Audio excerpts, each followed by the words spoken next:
आज सुबह हम इस वचन में जब मनन करते हैं, मैं चाहता हूं कि हम इस बात को समझे कि परमेश्वर हमें ये सिखाना चाहता है कि हमारे जीवन में परमेश्वर हमारे मुश्किलें, हमारे जो तकलीफ, हमारे जो जीवन में जितने भी परेशानियां होते हैं या आ सकते हैं, उस सब के बीच में, उस डर के बीच में परमेश्वर हमारे लिए क्या है? हमारा बल, हमारा शरण स्थान है।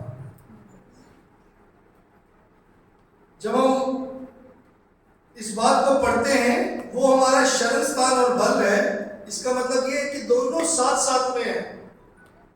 वो ना सिर्फ हमें सामर्थ्य से हमारी सहायता करते हैं, बल्कि हमारी मदद भी करते हैं।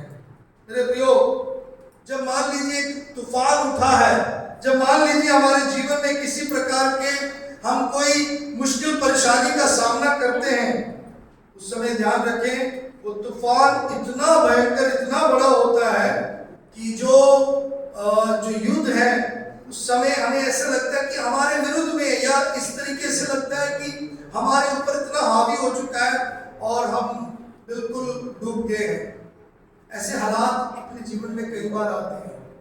बीमारी की अवस्था में, आर्थिक अस्थिरता के समय पर, या फिर अपने जीवन में किसी भी परिस्थिति में जब हम अपने रिश्ते के दरार में देखते हैं, या फिर हम आपसी संबंध में देखते हैं, उस समय भी हम इस बात को ध्यान नहीं देते कि उस मुश्किल और उस परेशानी, उस तकलीफ के मध्य में हमारे सन्मुख और हमारे लिए सबसे सहज से मिलने वाले सहायक केवल परमेश्वर है, क्योंकि वो ही हमारा बल और वो ही हमारे शरण स्थान है।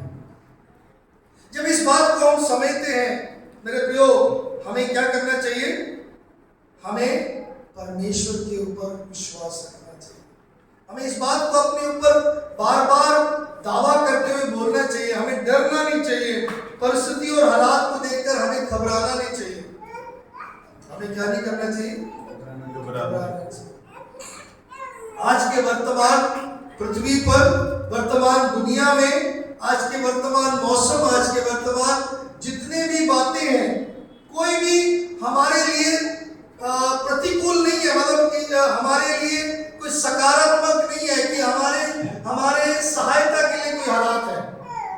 कल रात्रि के न्यूज में आया कोविड केस फिर भारत में बढ़ गया। कल रात्रि के न्यूज में आया पंजाब में बहुत ज्यादा परेशानियां हैं।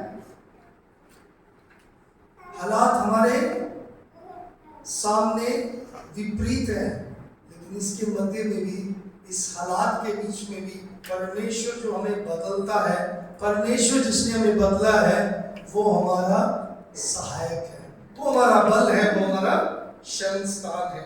पुराने नियम में जो ये शब्द तकलीफ या संकट का इस्तेमाल किया है, उसका मतलब है तंग जगह, टाइट प्लेसेस। मैंने शायद पहले भी एक दो बार इसके बारे में बताया, लेकिन याद रखें, हम बहुत ज्यादा कोशिश करते हैं, जब भी तंगी में से निकलते हैं, हम सोचते हैं कि ये तंगी में से हम छूट जाए।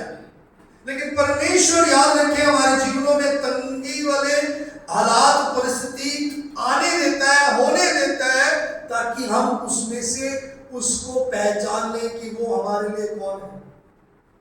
बहुत सारे समय पर हम अपने ही युक्तियां लगाते हैं।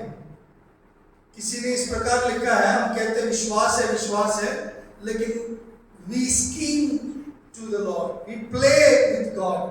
हम परमेश्वर बनकर खेलते हैं। अरे मुझे पता क्या कर रहा है, मैं जानता हूं, मुझे हालात का पता है, मुझे पता है।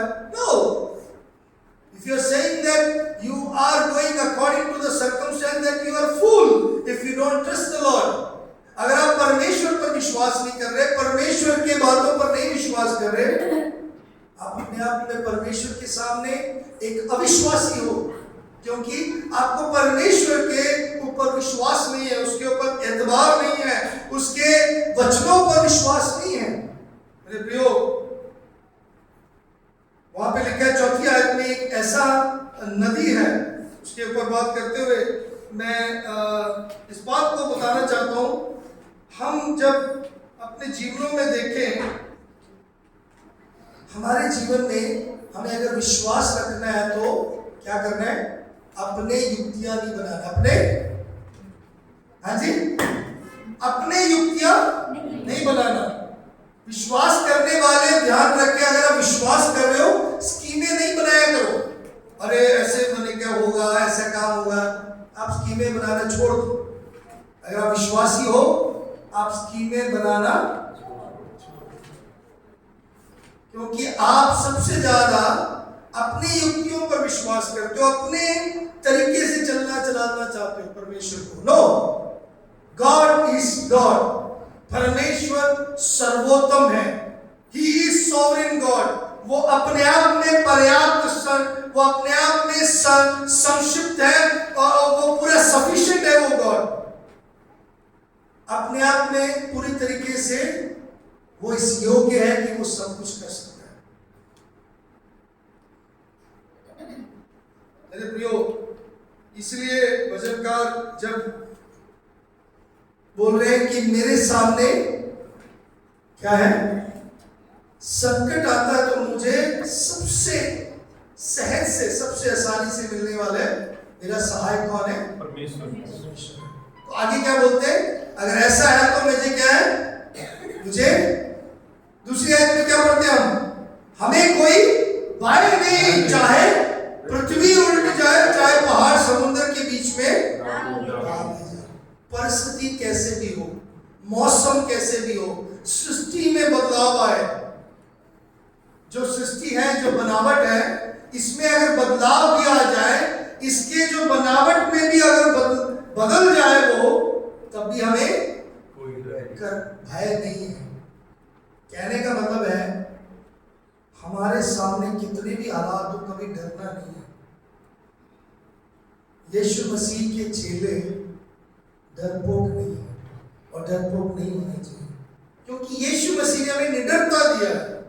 हमें भय की आत्मा नहीं दी, हमें किसकी आत्मा दी है? धैर्य की आत्मा दी है। He has given us not the spirit of fear but spirit of courage, बल्कि हमें आत्मा दी है। उस आत्मा में, उस परमेश्वर के कार्य के द्वारा मेरे प्रियो, चाहे पृथ्वी उल्ट जाए, चाहे पहाड़ समुद्र में बीच में डाल दिए जाए, तब भी हम भयभीत नहीं होंगे। लिखा है फिर चाहे समुद्र गरजे, फैल उठाए, पहाड़ उसकी बाढ़ से कांप उठे, तब भी हमें भयभीत नहीं होगा। मतलब पहाड़ भी हिल गया, समुद्र भी गरजे, और उसमें लिखा पृथ्वी उल्ट गया, सब कुछ बदल गया, लेकिन फिर भी हमें भयभीत नहीं होगा। मेरे प्रियो, याद रखें,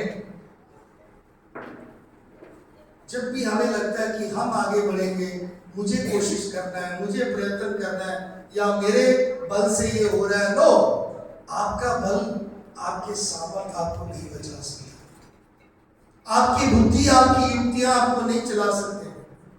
trust in the Lord with all your heart. संपूर्ण मन से यहोवा पर भरोसा रख। नीति वचन में बताया गया संपूर्ण मन से, कंप्लीटली, तब वो तेरे मार्गों को सीधा करेगा, तब वो तेरे लिए मार्ग तैयार करेगा। आमीन। मेरे प्रियो, जब हम भजन 46 से 48 में देखते हैं, वहां पे इजराइल के इतिहास में एक बहुत बड़ा एक चमत्कार हुआ। ऐसे क्या राजा, जब यूदा का जब राजा था, और उस समय असीरिया ने क्या है, उनके ऊपर चढ़ाई किया, असीरिया के लोगों ने, और हेzekiah ने इस बात को परमेश्वर के सम्मुख प्रस्तुत किया। किसके सम्मुख? परमेश्वर के सम्मुख। और क्या हुआ?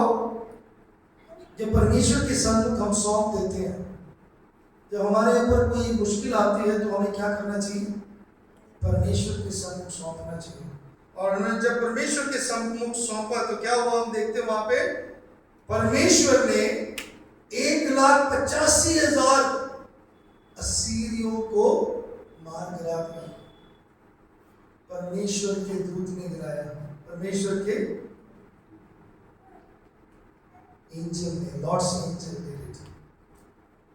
मेरे प्रियो, परमेश्वर के अद्भुत कार्य के लिए, अद्भुत काम के लिए, परमेश्वर के बचाने वाले उस सामर्थी हाथ को कार्य करने दो। आप हाथ मत डालो,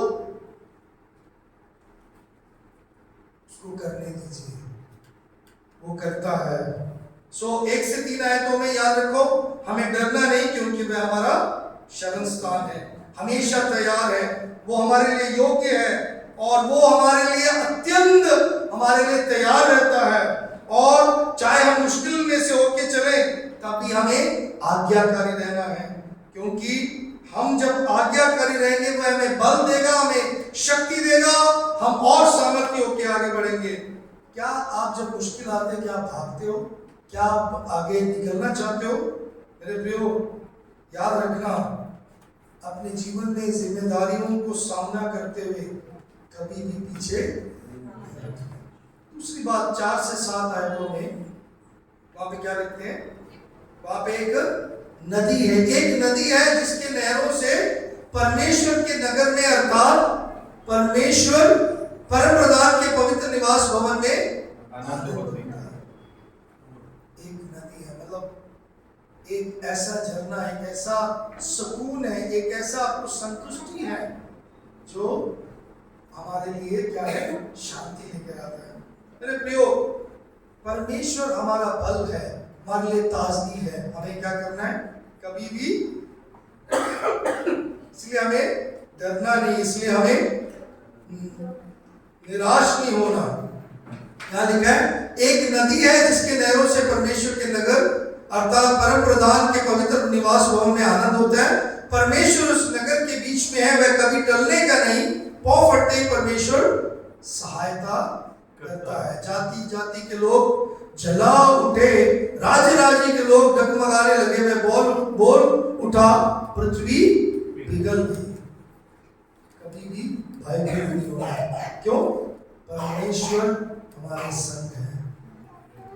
मेरे प्रियो, परमेश्वर जब हमारे संग है, याद रखें, जब इन वचनों को हमने पढ़ा है, ऐसे क्या ने क्या किया कि एक ऐसा अंडरग्राउंड सिस्टम बनाया जिससे पानी लेकर आए उस राज्य में, लेकिन जब उसके ऊपर आफत आई, मुश्किल आई, मेरे प्रियो, परमेश्वर के दूत ने कार्य किया, परमेश्वर ने छुटकारा दिया। जब हम यीशु मसीह अपने मुक्तिदाता पर भरोसा रखते हैं और जब हम पूर्ण रूप से परमेश्वर के ऊपर निर्भर रहते हैं अपने जीवन के हर परिस्थिति और हर हालात में, याद रखें, वहीं से हम संतुष्टि और वहीं से हम सहायता प्राप्त कर सकते हैं। हम थकेंगे नहीं। पहली बात, हम डरेंगे नहीं 1 से 3 आयत में। दूसरी बात, 4 से 7 आयतों में, हम कभी भी थकेंगे नहीं। अगर आप थके हुए हैं, अगर आपको लग रहा है कि आप परेशान हैं, अगर आपको लग रहा है कि आप बहुत ज्यादा हारे हुए समझ हैं अपने जीवन में, आइए परमेश्वर के पास और उसके उस जीवन के जल में से पिए, उससे संतुष्टि पाएं और उससे तृप्ति पाएं। और मेरे प्रियो, उससे सचमुच उस जीवन के स्रोत से अपने आप को तृप्ति पाएं, अपने आप को तृप्त करें। याद रखें, यीशु ही है जो हमारे लिए जीवन का स्रोत बनता है। आज क्या आप यीशु के नदी से, यीशु के उस नगर में से जहाँ से पानी बहता है और जो बिल्कुल सुकून देता है, उससे जिससे हमें शांति मिलती, उससे जिससे हमें संतुष्टि मिलती, क्या आप उससे पी रहे कि नहीं? मेरे प्रियो, दुनिया के बल, दुनिया के जो डुबाने वाली बातों पर ना भरोसा रखें। तीसरी बात, 8 से लेकर जब हम 11वीं आयत तक देखते हैं, हम घबराए ना। पहली बात, हम भयभीत ना हो। दूसरी बात, हम थके ना। तीसरी बात, हम घबराए ना। मैंने जैसे शुरुआत में बताया, ये भजन हमें ये सिखाता है कि हम अगर प्रभु यीशु मसीह पर, परमेश्वर पर विश्वास करते हैं, तो हम क्या करें? अपने हाथ उठा लें, अपने हाथ उठा लें। हम अपने बल पर ना भरोसा रखें, हम प्रभु पर पूरी रीति से भरोसा रखें। fully trusting in the Lord, पूरी रीति से प्रभु पर भरोसा रखें। मेरे प्रियो, याद रखें, इसलिए लिखा है 46 के 10वीं आयत में, जब हम नीचे पढ़ते हैं, यहोवा के महाकर्म देखो और कि उसने पृथ्वी पर कैसे उजाड़ दिया।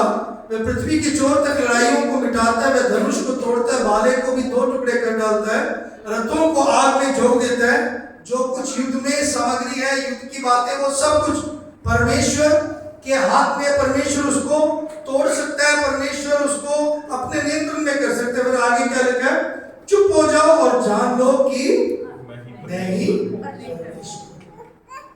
विश्वास करने का मतलब है, आज सुबह आराधना करने में आए हुए सबका यही एक कार्य आपके जीवन में, आप चुप हो जाए, आप शांत हो जाए, अपने हाथ उठा ले और कहें, परमेश्वर आप ही मेरी सहायता करने वाले हैं। बहुत सारे समय पर हम हड़बड़ा जाते हैं, हम घबराहट से हम परेशान हो जाते हैं और हम ज्यादा व्याकुल होकर हम इतना ज्यादा चिल्लाने लग जाते हैं, इतना ज्यादा हम